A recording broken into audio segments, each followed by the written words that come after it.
আমেরিকার সঙ্গে বাণিজ্য চুক্তি স্বাক্ষর, উল্লেখযোগ্য পরিমাণ কৃষিপণ্য আমদানির প্রতিশ্রুতি দিল বাংলাদেশ। আমেরিকার নির্বাচন ব্যবস্থা বিশ্ববাসীর হাসির খোরাক, বলছেন খোদ মার্কিন প্রেসিডেন্ট। নতুন নিয়ম চালুর দাবি তার। মার্কিন জাহাজকে ইরান থেকে দূরে থাকার নির্দেশ দিল মার্কিন সরকার। ইসরায়েলি প্রেসিডেন্টের অস্ট্রেলিয়া সফরের প্রতিবাদে বিক্ষোভ সমাবেশে পুলিশের অ্যাকশন, ২৭ জন গ্রেফতার, সাংবাদিক সহ অনেকেই আহত।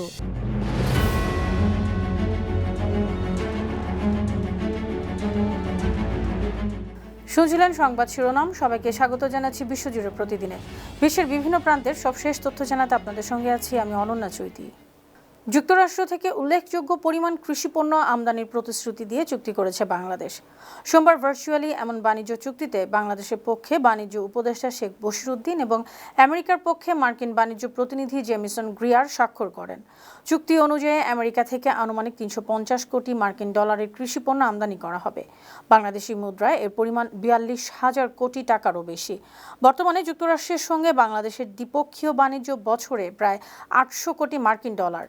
এর মধ্যে বাংলাদেশ রপ্তানি করে প্রায় ৬০০ কোটি ডলারের পণ্য, আমদানি করে প্রায় ২০০ কোটি ডলারের পণ্য। চুক্তি অনুযায়ী আগামী ৫ বছর প্রতি বছর কমপক্ষে ৭ লাখ মেট্রিক টন গম আমদানি করবে বাংলাদেশ।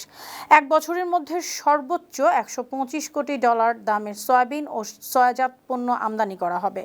এছাড়া প্রতিরক্ষা খাতে বাংলাদেশ যুক্তরাষ্ট্র থেকে সামরিক সরঞ্জাম কেনা বাড়ানোর চেষ্টা করবে। বাংলাদেশে আগামী জাতীয় নির্বাচনে জয়ী হয়ে বাংলাদেশের প্রধানমন্ত্রী হওয়ার দ্বার প্রান্তে আছেন বিএনপি চেয়ারম্যান তারেক রহমান। মঙ্গলবার বার্তা সংস্থা রয়টার্সের অনলাইন এ তথ্য জানানো হয়েছে। রয়টার্সের প্রতিবেদনে বলা হয়েছে, জনমত জরিপগুলো সঠিক হলে ১২ ফেব্রুয়ারির নির্বাচন ৬০ বছর বয়সী মৃদুভাষী তারেক রহমানের ভাগ্যের উল্লেখযোগ্য পরিবর্তন হবে। সম্প্রতি বাংলাদেশের আন্তর্জাতিক অংশীদারিত্ব পুনর্গঠনের প্রতিশ্রুতি দিয়েছেন তারেক রহমান। কোনো একক দেশের সঙ্গে বেশি ঘনিষ্ঠ না হয়ে বিনিয়োগ আকর্ষণে গুরুত্ব দিচ্ছেন তিনি। তারেক রহমান মনে করেন, বাংলাদেশে শান্তি ও স্থিতিশীলতা দরকার, প্রতিশোধের কারণে ভালো কিছু হয় না।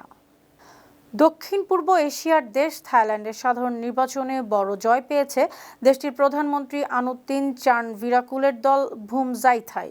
কিন্তু নির্বাচনের আগে বেশিরভাগ জরিপে বলা হচ্ছিল নির্বাচনে সংস্কারপন্থী পিপলস পার্টি এগিয়ে থাকবে। বাস্তবে আনুতিনের দল প্রায় ১৯০টির বেশি আসন পাওয়ার সম্ভাবনা আছে। দলটি জোট সরকার গঠনের দিকে এগোচ্ছে। ভুমজাইথাইয়ের এ বিজয় বড়সড় ধাক্কা খেয়েছে থাইল্যান্ডের সংস্কারপন্থীরা। দেশটির নির্বাচনের ফলাফলের পেছনে বড় ভূমিকা রেখেছে মিশ্র ভোট ব্যবস্থা। এ প্রক্রিয়ায় ভোটাররা ২টি ব্যালটে ভোট দিয়েছেন। একটিতে নিজের এলাকার প্রার্থীকে ভোট দিয়েছেন, আরেকটি ব্যালটে ভোট দিয়েছেন পছন্দের দলকে। ত্রয়োদশ জাতীয় সংসদ নির্বাচনকে সামনে রেখে বাংলাদেশে চীনের প্রভাব বাড়ছে। বিশেষ প্রতিবেদনে এমনই তথ্য জানিয়েছে সংবাদ সংস্থা রয়টার্স। রয়টার্স বলছে, ২০২৪ সালে শেখ হাসিনার পতনের পর ভারতের সঙ্গে ঢাকার সম্পর্কে টানাপোড়েন চলছে। শেখ হাসিনা এখন দিল্লিতে অবস্থান করছেন। এ কারণে বাংলাদেশে অনেক সাধারণ মানুষের মধ্যে ভারত বিরোধী মনোভাব তীব্র হয়েছে। সেই সুযোগে চীন বাংলাদেশে বিনিয়োগ ও কূটনৈতিক তৎপরতা জোরদার করেছে। বিশ্লেষকরা মনে করছেন, ভৌগোলিক কারণে ভারতের মতো বড় প্রতিবেশীকে পুরোপুরি এড়িয়ে যাওয়া বাংলাদেশের পক্ষে সম্ভব নয়। তবে নতুন সরকার চীনের দিকেই বেশি ঝুঁকবে বলে ধারণা করছেন তারা। আমেরিকার নির্বাচন ব্যবস্থা বিশ্ববাসীর হাসির খোরাক হয়ে উঠেছে। নির্বাচনে কারচুপি ও চুরি হয়, এমন মন্তব্য করেছেন মার্কিন প্রেসিডেন্ট ডোনাল্ড ট্রাম্প। মার্কিন সংবাদ মাধ্যম এক্সিওস জানিয়েছে, গেল রোববার ট্রুথ সোশ্যালে সেভ আমেরিকা অ্যাক্টের দাবি জানিয়েছেন তিনি। ট্রাম্পের দাবি, এ ব্যবস্থা ঠিক না করলে দেশটাই থাকবে না। এ প্রসঙ্গে কংগ্রেসে নতুন বিল আনারও দাবি জানিয়েছেন তিনি। ট্রাম্প ৩টি নিয়ম চালুর দাবি জানিয়েছেন। প্রথমত, ভোট দেওয়ার সময় সবাইকে ভোটার আইডি কার্ড দেখাতে হবে। দ্বিতীয়ত, ভোটার হিসেবে নথিভুক্ত হতে হলে সশরীরে হাজির হয়ে নাগরিকত্বের প্রমাণ দিতে হবে। তৃতীয়ত, অসুস্থতা, বিশেষ অক্ষমতা, সেনাবাহিনীতে কর্মরত বা ভ্রমণের কারণ ছাড়া ডাকযোগে ভোট দেয়া বা মেইল ইন ব্যালট ব্যবস্থা বন্ধ করতে হবে। যুক্তরাষ্ট্র কানাডার মধ্যে নির্মিত একটি নতুন সেতুর উদ্বোধন বন্ধ করার হুমকি দিয়েছেন মার্কিন প্রেসিডেন্ট ডোনাল্ড ট্রাম্প। সোমবার এই হুঁশিয়ারি দিয়ে কানাডাকে যুক্তরাষ্ট্রের ৫১তম রাজ্য হওয়ার পরামর্শ দিয়েছেন তিনি। সোশ্যাল পোস্টে ট্রাম্প বলেছেন, আমেরিকা যা কিছু দিয়েছে তার সম্পূর্ণ ক্ষতিপূরণ না পাওয়া পর্যন্ত তিনি এই সেতু উদ্বোধন করতে দিবেন না। কানাডার অন্টারিও প্রদেশের সঙ্গে যুক্তরাষ্ট্রের মিশিগান রাজ্যের সংযোগকারী গর্ডি হাও আন্তর্জাতিক সেতুর অন্তত অর্ধেক মার্কিন মালিকানা আমেরিকা থাকা উচিত। $৪.৭ বিলিয়ন খরচে নির্মিত সেতুটি নির্মাণ কাজ শুরু হয়েছিল ২০১৮ সালে। নতুন মুখ্যমন্ত্রীর দায়িত্ব নেওয়ার মাত্র 4 দিনের মধ্যেই ভারতের মণিপুর রাজ্যে আবারও দাঙ্গা শুরু হয়েছে। রোববার উখরুল জেলার লিতান গ্রামে 23টি বাড়িঘর জ্বালিয়ে দিয়েছে দাঙ্গাকারীরা। ভারতীয় সংবাদ মাধ্যম ইন্ডিয়া টুডে জানিয়েছে, নাগা জনগোষ্ঠীর এক যুবকের উপর হামলার অভিযোগে নাগা ও কুকি জনগোষ্ঠী এ সংঘর্ষে জড়িয়ে পড়ে। 2023 সালের মে মাসে রাজ্যের দুই বড় নৃগোষ্ঠী মেইতেই ও কুকিদের দাঙ্গা শুরু হয়। মেইতেইরা হিন্দু ধর্মাবলম্বী এবং কুকিরা খ্রিস্টান ধর্মাবলম্বী। প্রায় 2 বছর ধরে চলা সেই দাঙ্গায় দুই সম্প্রদায়ের 250-রও বেশি মানুষ নিহত হয়েছেন, আহত হয়েছেন অনেকেই। হরমুজ প্রণালীতে চলাচলকারী মার্কিন জাহাজগুলোকে ইরানের জলসীমা থেকে দূরে থাকতে বলেছে মার্কিন মেরিটাইম অ্যাডমিনিস্ট্রেশন। ওয়াশিংটন ও তেহরানের উত্তেজনার প্রেক্ষাপটে এই নির্দেশনা দেওয়া হয়েছে। সোমবার এই নির্দেশনায় মার্কিন জাহাজের ক্যাপ্টেনদের ইরানি বাহিনীকে মার্কিন জাহাজে ওঠার অনুমতি না দেওয়ার নির্দেশ দেওয়া হয়েছে। তবে ইরানি বাহিনী যুক্তরাষ্ট্রের জাহাজে উঠলে জোর করে প্রতিরোধ করতে নিষেধ করেছে। তবে জোরালো প্রতিরোধ না করা মানে এই নয় যে জাহাজে ওঠার অনুমতি দিবে। মার্কিন প্রেসিডেন্ট ডোনাল্ড ট্রাম্পের রাজনীতি ধ্বংসাত্মক, এমনই মন্তব্য করেছেন মিউনিখ সিকিউরিটি কনফারেন্সের কর্মকর্তারা।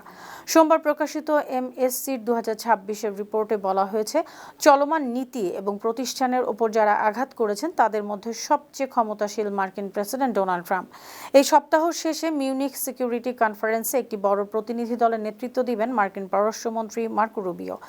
DW নিনা হাসেকে দেয়া সাক্ষাৎকারে MSC চেয়ারম্যান ওলফগ্যাং ইশিঙ্গার বলেছেন, গ্রিনল্যান্ড নিয়ে আমেরিকার সঙ্গে সমস্যা সমাধান দরকার।